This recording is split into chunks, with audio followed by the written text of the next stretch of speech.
Hello. So what I'm going to be doing today is going to do a quick VOD review of myself playing on the Runes and Rift Labs ranked server.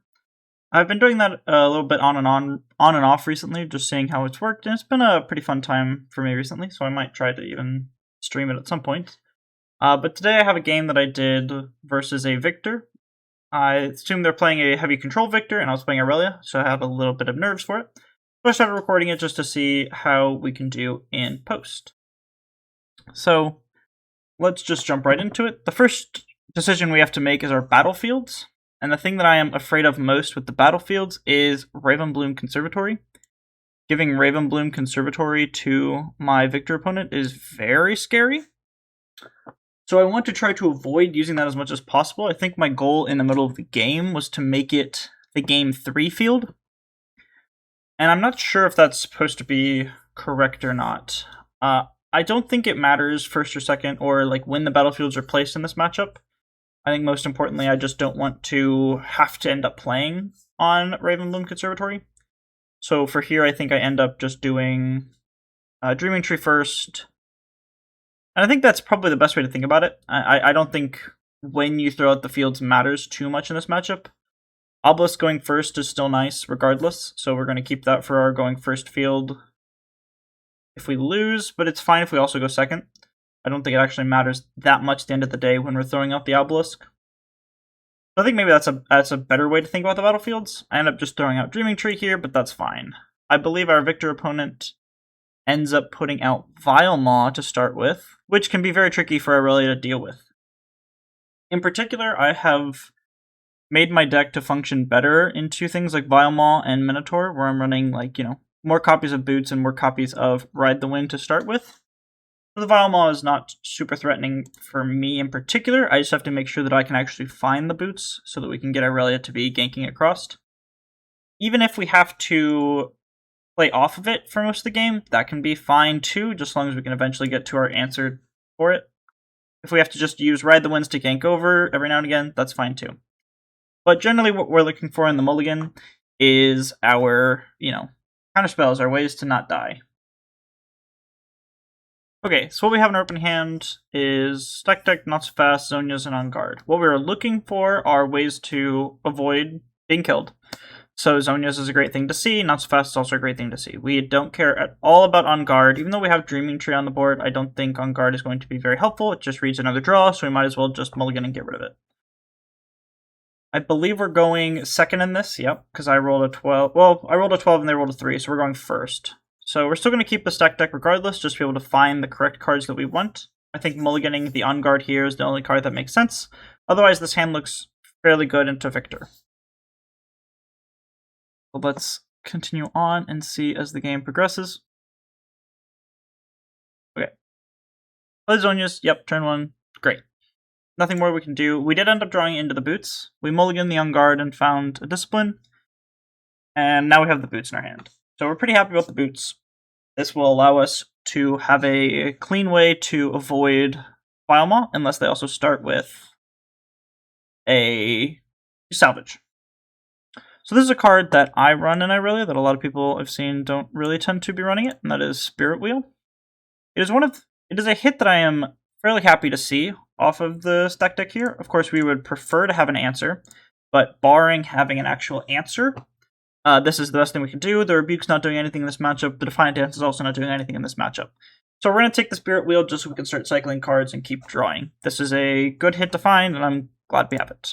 We're probably not going to be playing it this turn. I think the Boots might be better to play, but it's possible to play it this turn and then keep up the draw for later. I can see either argument. I think it might just be best just to play the Boots this turn and then play the Spirit Wheel next turn since we have the energy. I think I ended up playing the Wheel first, though. Yeah, I ended up going for the Wheel, and I think that's probably a mistake. I'd rather just play the Boots because it has the most energy efficiency. This will keep up. Yeah, I'd rather just play the Boots here. We can put down the Wheel anytime, because I doubt we're going to be playing anything next turn to use the Wheel. And if we're not able to use the Wheel next turn, then it was a waste. So this was a little bit of a mistake, I believe. So my Victor opponent has done the normal things that they do. Though they did surprise me with a Jin Zhao. I did not expect their deck to have much Accelerate in it. So now I feel a little bit behind already. If we have the boots on board, we can be using that right now to sort of gather some tempo gain, but we did not. So I think this boots ended up being a way bigger mistake than we expected. Our victor opponent goes pretty aggressive, hiding 2 cards here. For us to be able to deal with this, we just have to assume that both of these are Hidden Blades. So we're going to have to play every turn as if they have 2 Hidden Blades on the board. The likelihood of it being 2 Hidden Blades is not super high, because there's a lot of victor lists still running Consult, but we can't walk into them and prepare to lose to a Hidden Blade. So we play the Irelia. We could have readied it with Defiant Dance, but we have all the time in the world in this matchup. We're not really pressed for time as much as we are pressed for resources, and making sure we do it as safely as possible. So now's the first turn that we get to actually play. We can't deal with... Our solutions to 1 Hidden Blade is a Not So Fast, so that can be solved. If we want to try to solve the second one, we're going to have to also put in a Guardian Angel and then ready her somehow afterwards, which looks like a lot of effort to get through both. I think we still have to, as it is the best thing we can be doing on this turn. We're going to push in Irelia Not So Fast this Hidden Blade here, and then equip Boots and GA to go to the other side. That'll leave us 1 mana to play with extra, which is fine on their turn. We can use that for something. We'll probably have to just stack deck to find something, but she'll be protected with a Guardian Angel and a Boots. Or she'll be in base. She'll be dead from the second Hidden Blade, and then we can Defiant Dance to get it back over there with the Irelia Legend. That is probably the goal.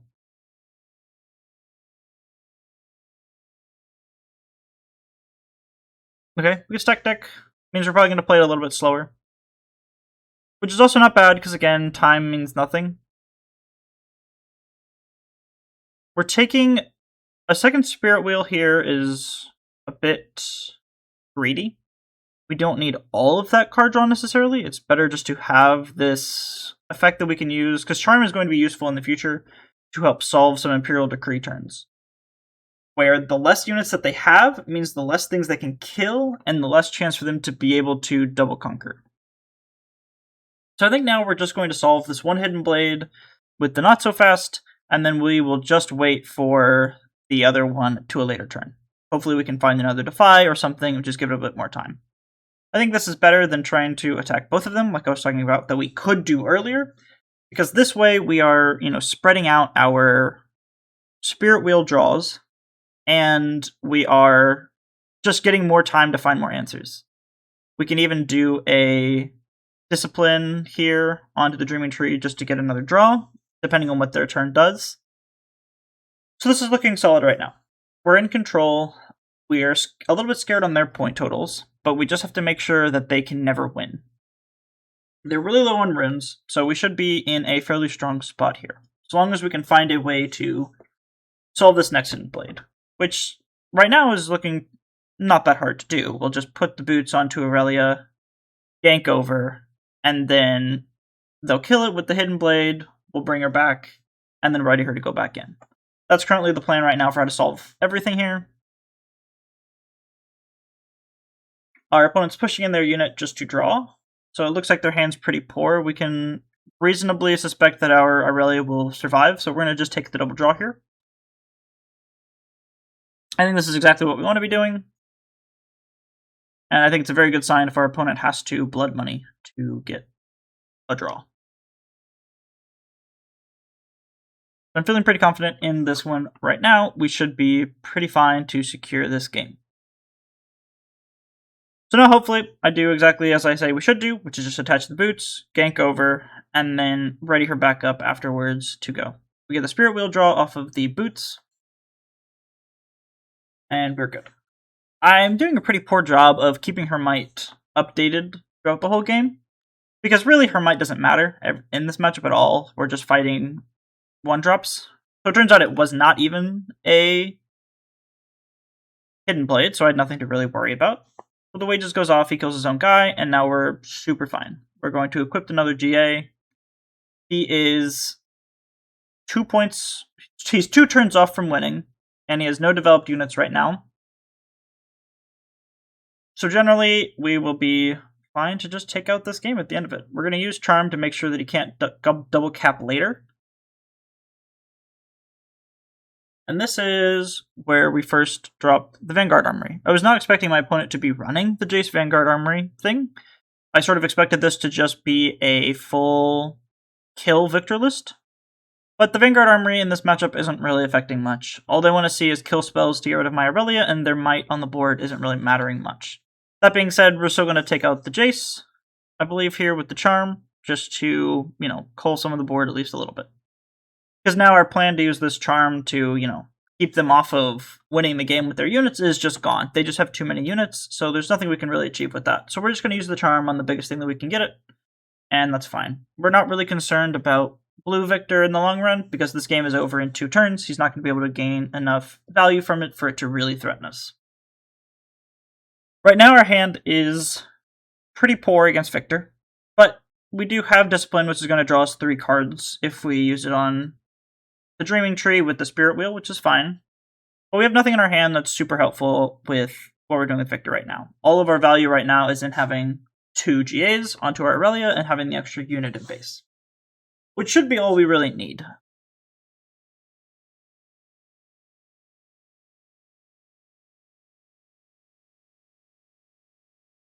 Let us skip around their turn.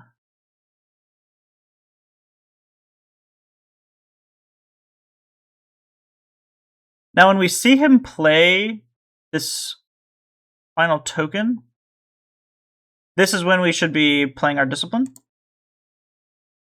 Because we can react to the Victor Legend ability, so we could just use our Discipline onto Irelia, because we can be reasonably sure she won't be threatened, and if she is threatened, then it doesn't really do much for them anyway.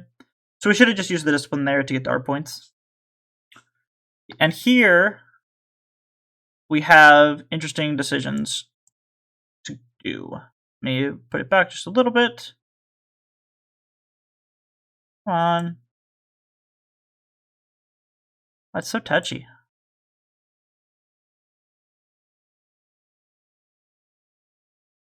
Okay. So here, we have interesting decisions. Should I get my draw? I just do it, the Stellarcorn. Okay. So we ended up drawing Draven off of our stack deck. Sorry, off of our turn draw. And this does offer us the final point that we need to win the game, because we go to 6 with this hold. So now Draven is representing winning the game, trying to go over this token. But this hidden card still represents an issue for us. We could send in the Draven over the Recruit and just try and do it that way. But it is better to try and bait out this hidden card, presumably a Hidden Blade or whatnot, with the Draven first. That way, with the Irelia first. That way we can send in Draven after to end the game. I believe I was also, when I moved the Stellarcorn, I also had the idea of trying to dig for the final Charm, because the Stellarcorn moves, draws into a stack deck. So here I'm thinking about, okay, we can stack deck into the Charm as well, if this doesn't work out. If Irelia just wins over, we can stack deck into a Charm and try to win that way. Otherwise, we just have to hold, which is fine. Our opponent ends up just having a Consult.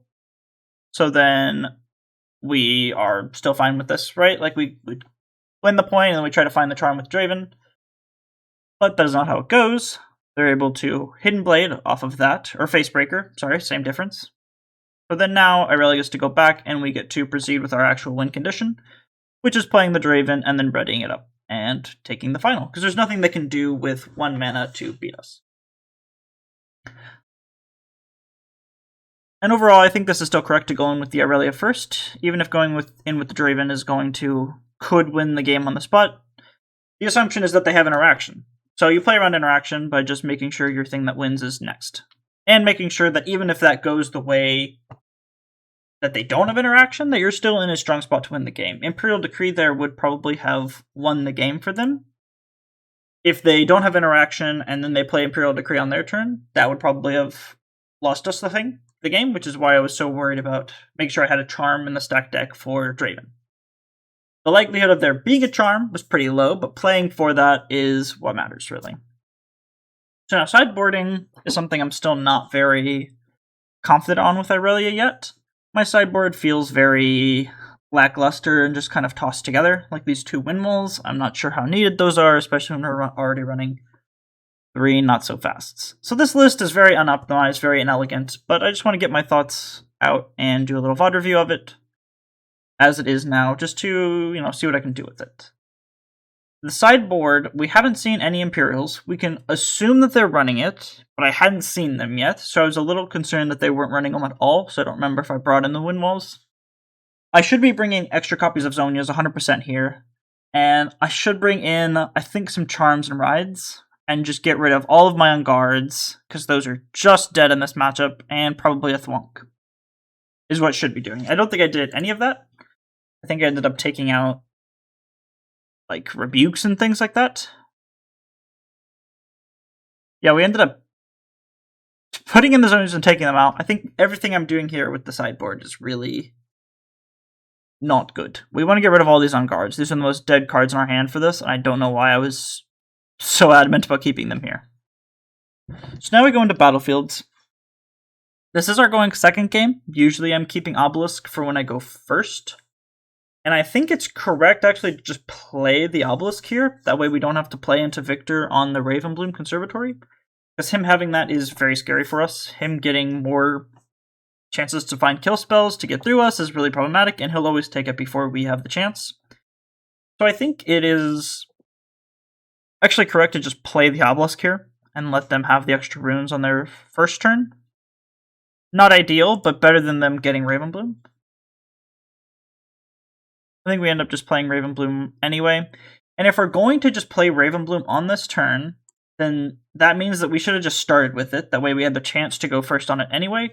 Again, not that it entirely matters, because they will always be on the board first, so this Ravenbloom is just super hard to find a place for in this matchup. That being said, we go to our Mulligan. We have a Thwonk, we have a Defiant Dance, we have Stella, and we have Boots. Defiant Dance and Thwonk are doing basically nothing in the matchup, so we mull them. Happy to see the Boots again, happy to see Stella, as the more cards that we can draw means the more answers we can find. Also happy to have the Spirit Wheel, because it's the same thing. I don't love having both Stella and Spirit Wheel in the same hand, because they're kind of, superfluous for each other. The Stella's already drawing us cards, we don't need to draw more on top of it, but having them both could prove fine anyway. We'll just make sure they're staggered enough that it doesn't hurt us too much in the future. As predicted, the Victor takes the Ravenbloom Conservatory first. We do not like this. Having them get these draws is really scary. We're going to just take it and pass here. If they try to cull, we can defy it. If they double cull, is what it is. It's double cull. We'll get them next turn with Irelia. I don't know if I liked keeping the Stella in the base versus putting her on the field. If I put her on the field, she gets subject to a Hidden Blade, and I don't think I wanted to defy a Hidden Blade. Because I can find different ways around Hidden Blade. Like, I would love it if my GA or my Zonias is what gets activated off of a Hidden Blade rather than using a Defy. Because I don't want to use the Defy for things like Cull, where it doesn't give us a benefit. Defying Hidden Blade is still good, of course, in the times that you need to. But I would just like to have different answers for it, so I think keeping it in base makes sense, because again, we're not super pressed for time. Yes, we'll get behind on tempo, that's fine. It doesn't really matter that much if we're behind on tempo, because it's all about making sure the Victor can't win the game. If our hand is so good that the Victor can't win the game, that's really what matters. So here, they cull, we defy it. Normal. Now we just hope they don't have a second one. If they have a second one, then we get sad, or if they have 2 pieces of kills in their hand.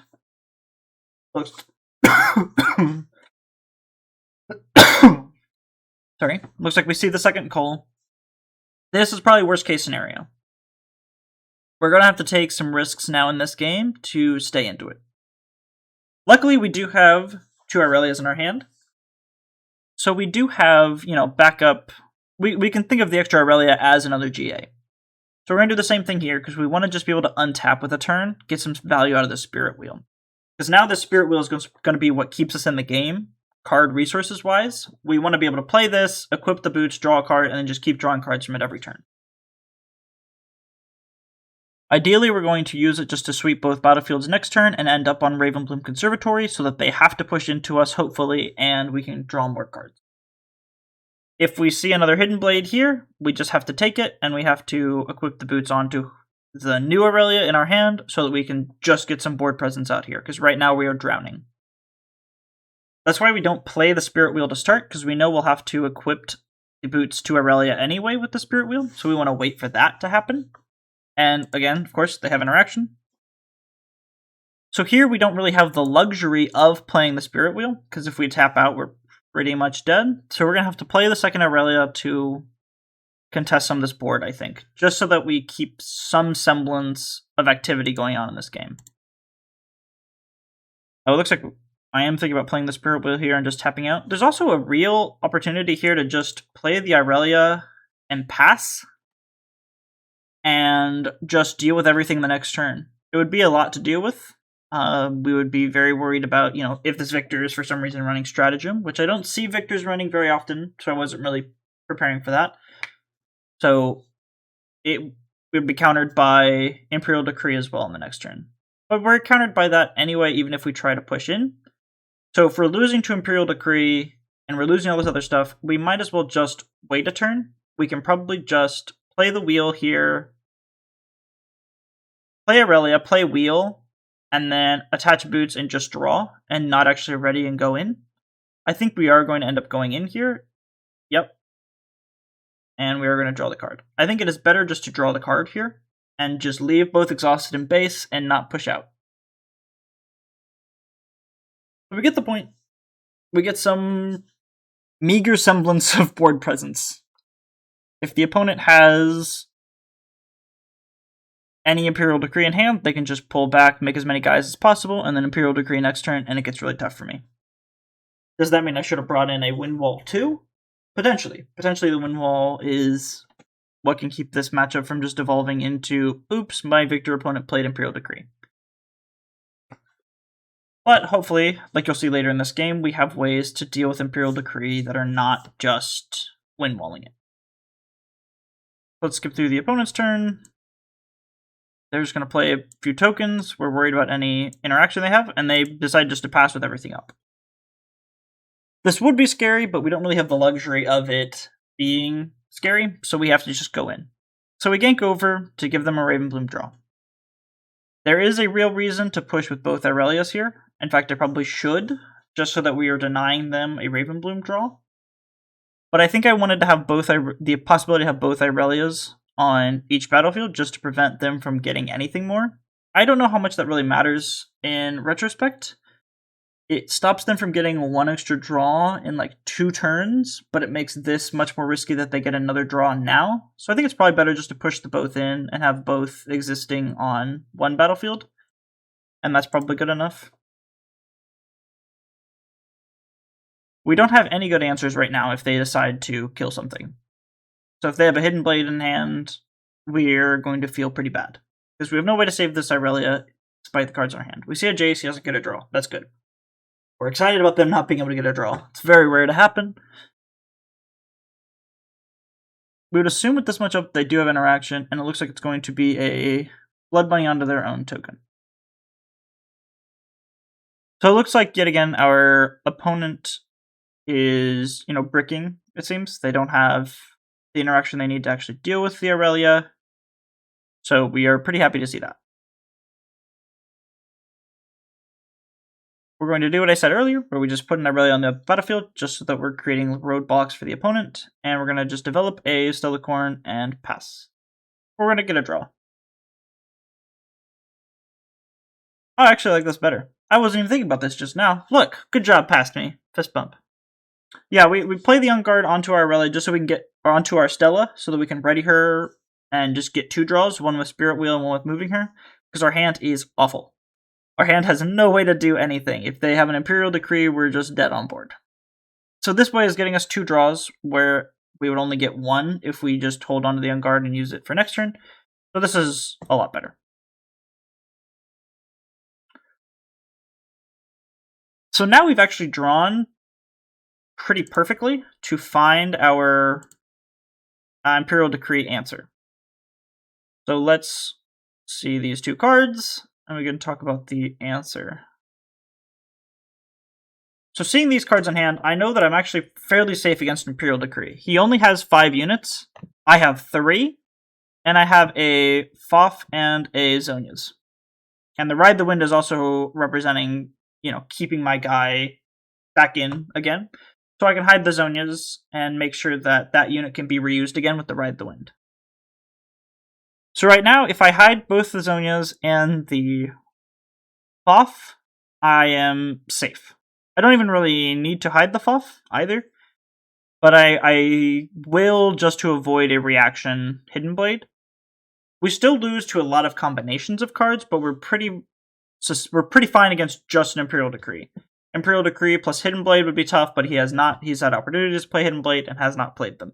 So we can be reasonably sure that there's no Hidden Blade in our future. So right now, we feel actually fairly comfortable. Our biggest concern has now been solved by the cards we have in hand.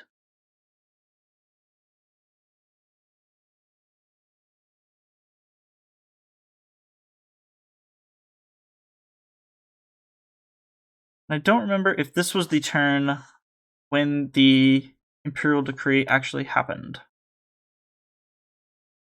I believe it is, and we get to watch how we, maneuver through this.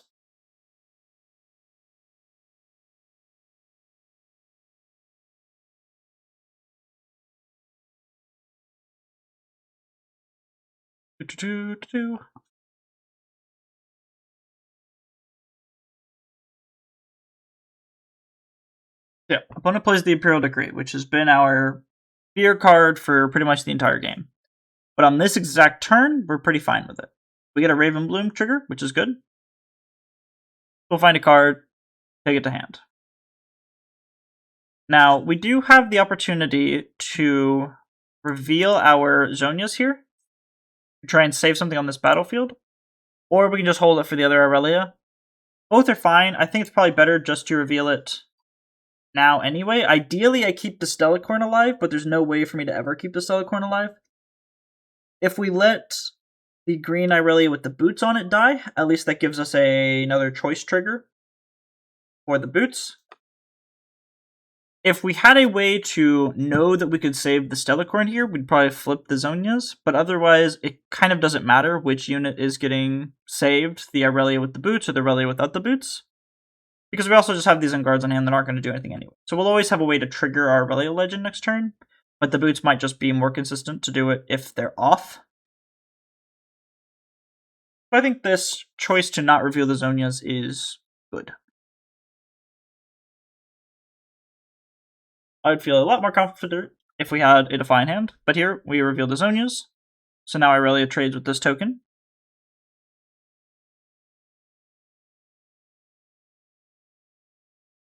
Great. So now we get another Raven Bloom trigger. We'll draw another card. JK, it's a Stellacorn. We don't draw a card. Sucks for us.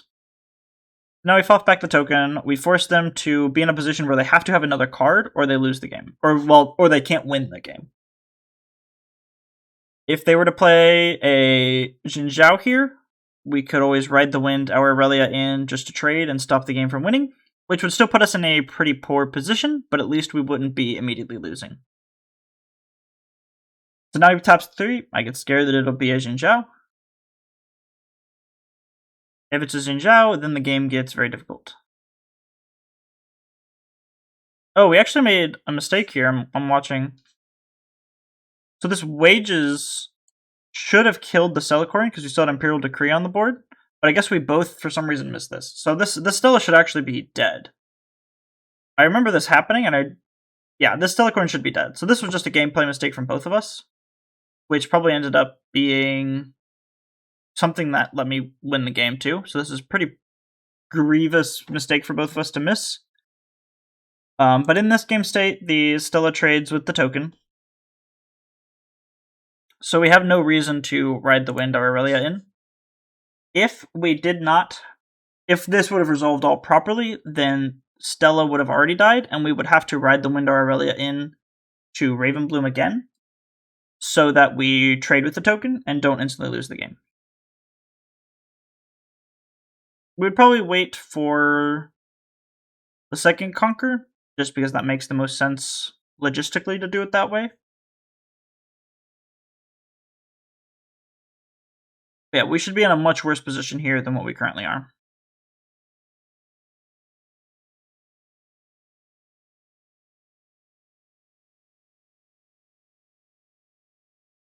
So we use the stack deck, and we'll see if we do find a unit.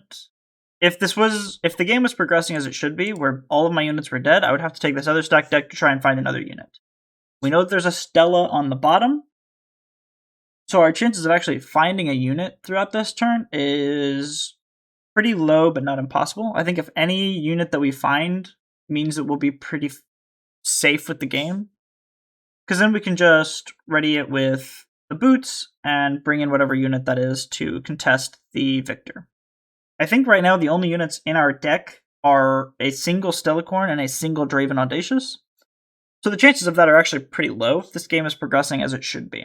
However, it is not, and we are in a pretty broken game state. So we're going to take the Not So Fast to counter this, again, assuming Hidden Blade, as we always have to against a deck like this.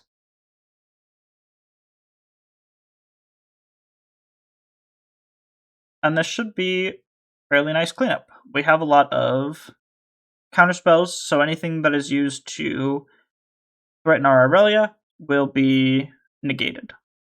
So we can sort of walk into things with impunity now at this moment.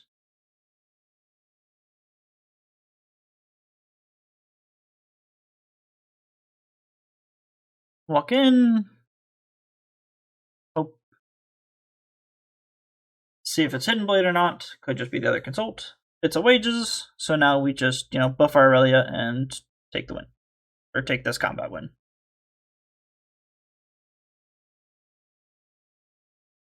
We should probably draw off the Spirit Wheel here. We're going to with the boots anyway, but there's no reason not to draw earlier.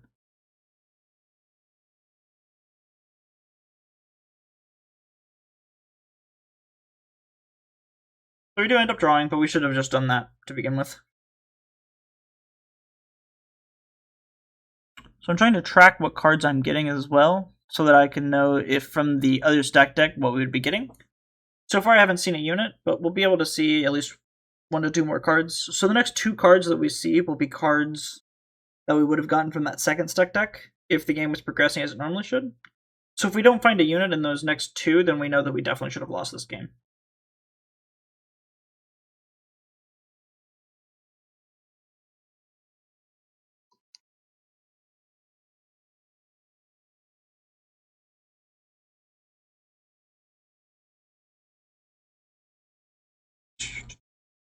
Okay.